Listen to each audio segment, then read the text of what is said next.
Assalamualaikum warahmatullahi wabarakatuh. Alhamdulillahilladzi arsala rasulahu bil huda wa dinil haqq liyuzhhirahu 'ala dini kullihi wa kafa billahi shahidan. Asyhadu an la ilaha illallah wahdahu la syarika lahu wa asyhadu anna Muhammadan abduhu wa rasuluhu. Allahumma shalli ala Muhammadin wa ala alihi wa ashabihi ajmain.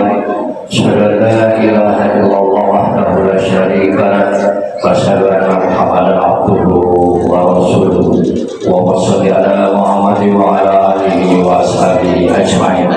Rabbi ishrah li sadri wa yassir li amri wahlul 'uqdatam min lisani yafqahu qawli. Sallallahu alaihi. Ya, saya hormati Ketua dan jajaran pengurus Masjid Fisabilillah, Bapak dan Ibu-ibu jamaah sholat isya, sholat tarawih dan sholat witir, anak-anak yang dimuliakan Allah Subhanahu wa Ta'ala. Mari dan nantinya kita memanjatkan puji dan syukur kehadirat Allah Subhanahu wa Ta'ala. Berkat rahmat dan karunia-Nya kita masih diberi kesempatan dan kesehatan hadir kembali di masjid yang kita cintai ini dalam rangka rutinitas kita di bulan suci Ramadan, melaksanakan sholat tarawih, sholat witir, dan tadi sudah kita awali dengan sholat isya berjamaah. Sholat salam semoga terlimpahkan kehadiran Nabi Muhammad SAW beserta para sahabat dan para pengikut beliau hingga akhir zaman nanti. Bapak dan Ibu-ibu hadirin dan hadirat yang berbahagia, kita sudah hampir mengakhiri ibadah puasa kita dan posisi kita sudah di sepertiga kedua. Tidak lama lagi kita akan memasuki sepertiga terakhir, dan kalau kita diberi kesehatan oleh Allah Subhanahu wa Ta'ala, mudah-mudahan kita dapat menyelesaikan ibadah puasa kita pada tahun ini. Amin ya rabbal alamin. Pada malam hari ini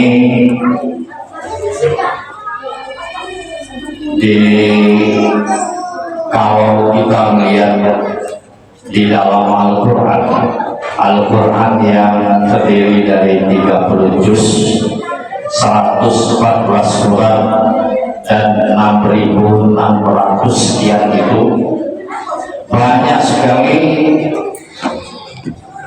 ilmu yang dapat kita ambil dari Al-Quran. Baik itu ilmu-ilmu agama maupun ilmu-ilmu pengetahuan umum. Dan pada malam hari ini kita melihat di dalam Al-Quran itu sangat detail sekali membicarakan semua hal, termasuk masalah makhluk Allah yang namanya binatang atau hewan. Di dalam Al-Quran itu sejak hewan atau binatang yang paling besar sampai yang paling kecil ada semua diceritakan di dalam Al-Quran. Yang paling besar mungkin gajah, diceritakan di dalam surat Al-Fil. Alam tara kaifa fa'ala rabbuka bi ashabil fil. Ada juga menceritakan tentang sapi di dalam surat Al-Baqarah. Sesuai dengan nama suratnya itu, ayat-ayat di dalam surat Al-Baqarah itu banyak menceritakan tentang sapi. Kemudian mengenai onta ada juga, mengenai himar, mengenai kuda. Bahkan di dalam surat Al-Kahfi itu ada diceritakan ada seekor anjing. Babi juga ada diceritakan di dalam Al-Quran. Kemudian makhluk lain, burung-burung. Di dalam surat An-Nahl menceritakan tentang lebah. Di dalam surat An-Naml menceritakan tentang semut dan lain-lain sebagainya. Di dalam surat Al-Baqarah ayat menceritakan tentang nyamuk, dan inilah judul kita malam hari ini, mengambil hikmah diciptakannya nyamuk. Saya bacakan ayat Al-Quran di dalam surat Al-Baqarah ayat 26 itu. A'udzubillahi minasyaitonirrajim. Bismillahirrahmanirrahim. Innallaha la yastahi an yadriba masalan ma ba'udatan kama fawqaha. Fa ammal ladzina amanu fa ya'lamuna annahu al-haqqu min rabbihim. Wa ammal ladzina kafaru fa yaquluna madza aradallahu bihadza masalan yudillu bihi katsiran wa yahdi bihi katsiran wa ma yudillu bihi illa al-fasiqin. Bisa dilihat nanti di dalam Al-Quran ayat 26 surat Al-Baqarah. Arti ayat yang saya bacakan tadi, sesungguhnya Allah tidak malu membuat perumpamaan seekor nyamuk atau yang lebih kecil daripada itu. Adapun orang-orang yang beriman mengetahui bahwa itu adalah kebenaran dari Tuhan. Akan tetapi orang-orang kafir berkata, apa maksud Allah dengan perumpamaan itu? Dengan perumpamaan itu banyak orang yang disesatkannya, dan dengan itu pula banyak orang yang diberinya petunjuk, namun tidak ada yang disesatkan dengan perumpamaan itu selain orang-orang kafir. Jadi intinya ayat ini menceritakan tentang nyamuk. Allah tidak malu menciptakan nyamuk, bahkan makhluk yang lebih kecil dari nyamuk pun Allah mampu menciptakannya. Nah, setelah diadakan penelitian bahwa ada 3 sifat nyamuk yang menurut penelitian itu 3 sifat negatif dari nyamuk. Pertama, sifat nyamuk yang pertama itu suka bikin gaduh, suka bikin ribut, nyamuk. Di mana membuktikannya? Ketika kita mau tidur, di rumah kita banyak nyamuk, maka nyamuk itu akan mencari mangsanya, itu berputar-putar dia di sekitar telinga kita, mengeluarkan suara berdengung-dengung gitu. Kalau nyamuknya itu banyak, pasti kita terganggu dengan suara itu. Kalau orang-orang yang sudah lansia, sudah jam 11 tidak bisa tidur karena diganggu nyamuk, sampai jam 2 biasanya tidak bisa tidur. Ini menandakan bahwa nyamuk itu termasuk binatang pengganggu, khususnya mengganggu manusia, mengganggu mangsanya. Maka perumpamaan ini yang sifat pengganggu nyamuk ini, kalau kita lihat di tengah-tengah masyarakat kita, banyak orang yang seperti nyamuk itu, suka mengganggu orang. Orang sedang senang, sedang mau istirahat, itu banyak yang mengganggu. Bagi bulan puasa ini biasanya menahan lapar, menahan haus. Kalau sedang di rumah pasti ingin istirahat, pasti ingin istirahat, tidur-tiduran dan lain sebagainya. Tapi ada saja yang mengganggu. Nah, jadi maksudnya kita janganlah menjadi pengganggu seperti nyamuk ini. Di mana saja kita berada, jangan sampai kita menjadi pengganggu seperti nyamuk ini. Yang kedua, sifat nyamuk yang negatif itu, nyamuk ini membawa penyakit, membawa penyakit. Maka ada nyamuk malaria yang menyebabkan sakit malaria. Ada nyamuk yang pembawa nyamuk apa itu namanya, yang demam berdarah itu ya, yang menyebabkan orang demam berdarah. Ada di Jawa Barat itu sakit karena nyamuk itu sikungunya kalau tidak salah ya. Itu sebabnya karena nyamuk juga. Kemudian di Linggau ini pernah saya lihat juga ada orang yang kakinya itu besar ya, kakinya itu besar, maka disebutlah dia kaki gajah ya. Itu juga disebabkan oleh nyamuk. Bahkan Bapak dan Ibu sekalian, nyamuk yang membawa penyakit ini tidak jarang. Kalau kita tidak hati-hati membawa kematian. Zaman dulu banyak yang meninggal dunia karena diserang penyakit malaria yang dibawa nyamuk. Zaman-zaman terakhir ini kita lihat banyak juga yang meninggal karena diserang oleh penyakit demam berdarah dan seterusnya. Pokoknya tidak hanya mengganggu, suka mengganggu, nyamuk ini bisa membawa malapetaka, penyakit, dan bisa menyebabkan kematian. Bahkan menurut sejarah di zaman Nabi Ibrahim dulu, nyamuk ini bisa digunakan oleh Allah Subhanahu wa Ta'ala sebagai tentaranya Allah Subhanahu wa Ta'ala. Jadi di zaman Nabi Ibrahim itu ada seorang raja yang bernama Raja Namrud. Raja Namrud ini orangnya kejam, ya, sekelas Firaun lah kira-kira gitu ya. Tidak ada yang bisa mengalahkan, tidak ada yang mampu memberikan, ya katakanlah, kritikan dan lain-lain sebagainya.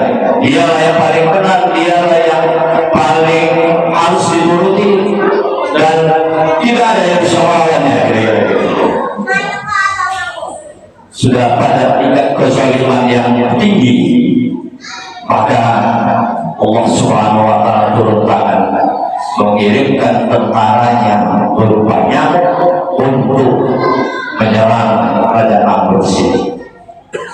Didatangkanlah nyamuk ke istananya Namrud, dan yang menyerang Raja Namrud itu cuma seekor nyamuk, cuma seekor nyamuk. Nyamuk itu masuk ke dalam hidung sang raja itu, berdiam diri di dalam hidung sang raja itu dengan membawa penyakit. Dan kalau nyamuk ini bereaksi di dalam hidungnya, maka sang raja itu merasa kesakitan, dan setiap merasa kesakitan dia memukul-mukul kepalanya sendiri. Itu kan sebagai siksaan dari Allah Subhanahu wa Ta'ala. Kalau sudah kezaliman sudah merajalela, manusia-manusia lain tidak bisa mengatasinya, maka Allah Subhanahu wa Ta'ala turun tangan, walaupun hanya tentaranya itu ya, sama seperti Allah mengutus burung ababil yang menyerang Raja Abraham yang akan menghancurkan Ka'bah. Yang menghancurkan Ka'bah itu para tentara Mekah itu tidak mampu melawannya, maka Allah Subhanahu wa Ta'ala turun tangan menghabisi tentara pasukan bergajah itu dengan menurunkan pasukan burung-burung ababil yang membawa batu-batu kerikil dari neraka. Kabarnya Iran juga nanti akan mengeluarkan rudal ababilnya. Kalau sudah semuanya tidak bisa diatasi lagi, terakhir Iran akan mengeluarkan rudal ababilnya. Baca-baca hancur keluar rudal ababil. Jadi itu yang kedua. Nah, sifat negatif yang ketiga dari nyamuk, nyamuk ini termasuk binatang yang rakus, ya. Termasuk binatang yang rakus. Bahasa Arabnya tomat. Tomat itu huruf to, huruf mim, dan huruf lain. Hurufnya besar semua. To itu besar, mim besar, ain besar, besar hurufnya. Tanda bahwa orang tamak itu adalah rakus. Nah, ini sifat yang ini ada pada nyamuk. Di mana kita melihatnya? Nyamuk ini kalau sudah menggigit kita, dia belum akan lepas dari gigitannya sebelum perutnya itu penuh oleh darah. Kadang-kadang mati kekenyangan. Makanya kalau kita melihat di tempat tidur kita, kenapa ada darah di tempat tidur kita? Padahal tidak ada luka, tidak ada yang lain-lain. Itu adalah darah nyamuk yang kekenyangan, ya, akhirnya mati sendiri karena kekenyangan itu. Nah, kita bapak-bapak dan ibu, umat Islam dianjurkan untuk tidak rakus atau tomat. Oleh karena itu di bulan puasa ini kita dididik agar kita itu bersifat qanaah, lawan daripada tomat atau rakus itu. Kita mengambil waktu berbulan puasa dengan beberapa manusia yang haus, kita tahan dalam rangka mendidik jiwa dan raga kita agar tidak menjadi manusia yang rakus itu tadi. Setelah kita merasakan berpuasa ini, ada benarnya bahwa memang kebutuhan dan berlebih-lebihan di dalam hidup ini adalah tidak baik, dan oleh karena itu jangan kita menjadi orang yang rakus setelah bulan puasa. Itu bapak dan ibu, 3 sifat negatif dari nyamuk. Ada nggak sifat positifnya nyamuk ini? Ternyata 70 sifat positif. Sifat positifnya nyamuk ini, kalau kita tidak galak digigit nyamuk, ya terpaksa ada pabrik racun nyamuk, gitu. Ada pabrik pembuat lampu, gitu. Ada segala macam lah untuk menghindari nyamuk. Yang kedua, sifat positif nyamuk ini, kalau dia nak ngigit kita, nak ngigit mangsanya, dia ngigit tahu dulu. Dia tahu dulu dengan berputar-putar di sekitar telinga kita, berdengung-dengung, itu tanda dia tahu bahwa dia nak ngigit kita. Kalau kita tidak peduli dalam arti kata, tidak pakai lampu, tidak pakai obat nyamuk dan segala macamnya, maka mungkin nyamuk itu berkata, kalau saya menggigit kamu, jangan salahkan saya, karena saya sudah memberi tahu. Beda dengan kepiting. Kalau anak-anak sekarang mungkin tidak tahu dengan kepiting. Kalau kita yang umur 50-an ke atas pasti tahu dengan kepiting. Kepiting itu kalau ngigit kita, baik di tempat tidur ataupun di kursi-kursi, tidak pernah kita tahu gitu bahwa dia lagi gitu. Tahu-tahu kita sudah gatal, sudah bentol-bentol. Oleh karena itulah kepiting itu disebut dengan istilah musuh dalam selimut. Ya, musuh dalam selimut. Itu tidak tahu dia lagi gitu. Itu tidak tahu dia menyesalkan gitu. Kira-kira gitu ya. Bedanya dengan nyamuk seperti itu. Nyamuk kalau dia nak gigit tahu dulu. Kalau dia sampai menggigit berarti tidak salah dia lagi tahu. Kira-kira gitu. Itulah bapak-bapak dan ibu, 2 sifat nyamuk, negatif dan positif. Dari cerita yang saya sampaikan sampaikan tadi, mari kita buang jauh-jauh sifat negatif yang ada padanya, yang sampai ada pada kita, dan kita ambil sifat positifnya, sehingga dalam kehidupan kita menjadi adalah orang-orang yang tidak mengganggu orang lain, orang yang tidak membawa penyakit di tengah-tengah masyarakat, dan orang yang tidak rakus. Kiranya tidak sulit untuk mencontoh, mengambil hal-hal atau mentadaburi ayat Al-Quran di dalam surat Al-Baqarah ayat 26 itu, kalau betul-betul kita beriman kepada Allah Subhanahu wa Ta'ala. Mudah-mudahan ada manfaatnya. Lebih dan kurang mohon maaf yang sebesar-besarnya. Wabillahi taufiq wal hidayah. Assalamualaikum warahmatullahi wabarakatuh.